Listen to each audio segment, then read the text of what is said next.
அனைவருக்குமே வணக்கம்.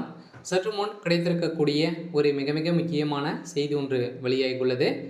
சற்று முன் செந்தில் பாலாஜிக்கு நீதிமன்றம் இறுதி தீர்ப்பு, 5 ஆண்டு சிறை தண்டனை, இது மாதிரி செய்திகள் வெளியாகிருக்கு.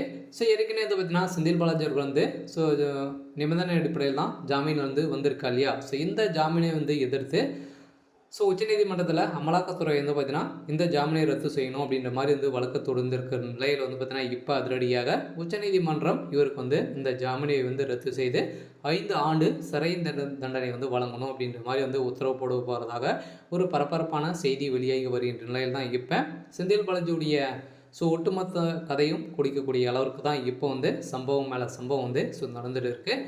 இருந்தாலும் என்ன நடக்க போகுது அப்படின்றத தொடர்ந்து வீடியோவில் பார்க்கலாம். அதுக்கு முன்னாடி நம்ம சேனலுக்கு மறக்காமல் சப்ஸ்கிரைப் பண்ணிக்கோங்க. வாங்க வீடியோக்குள்ளே போகலாம்.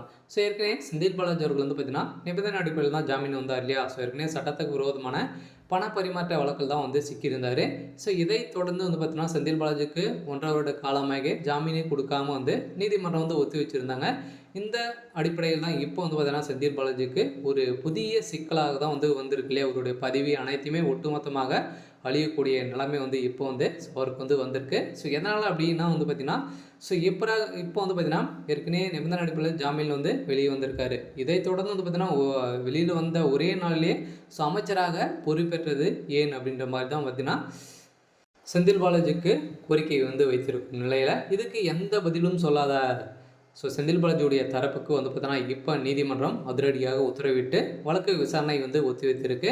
இதைத் தொடர்ந்து இன்று விசாரணை பார்த்தீங்கன்னா நாளை மறுநாளும் நடைபெறக்கூடிய இந்த விசாரணை அடிப்படையில் பார்த்தீங்கன்னா செந்தில் பாலாஜியுடைய விசாரணை ஒரு முக்கிய தீர்ப்பு தான் நீதிமன்றத்தில் வழங்க போகிறாங்க. இருந்தாலும் செந்தில் பாலாஜிக்கு என்ன தீர்ப்பு வழங்க போகிறாங்க அப்படின்றது தான் எல்லாருக்குமே ஒரு பெரிய கேள்விக்குறியாக இருந்தாலும் இந்த அரசு ஏற்கனவே அதிமுக இருக்கும்போது போக்குவரத்துறை அமைச்சராக இருந்தா இல்லையா. அதிலும் சட்டத்துக்கு விரோதமான பண பரிமாற்ற வழக்கில் சிக்கியிருக்காரு.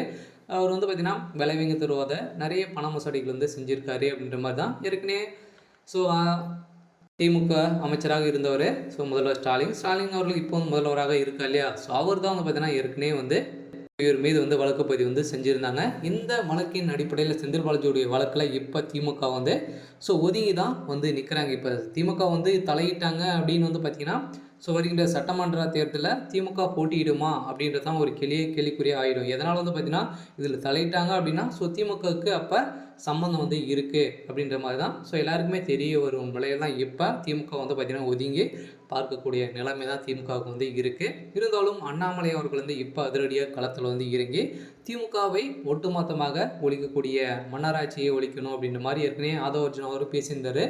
இதைத் தொடர்ந்து இப்போ இதன் பிறகு அண்ணாமலை அவர்கள் வெளியிட்டக்கூடிய ஆதாரத்தால் இப்போ திமுகவின் அமைச்சர் செந்தில் பாலாஜிக்கு 5 ஆண்டு சிறை தண்டனை வழங்குறதுக்கான ஏற்பாடுகள் நடந்திருக்கு. இருந்தாலும் என்ன நடக்க போகுது அப்படின்றத வெயிட் பண்ணி பார்க்கலாம்.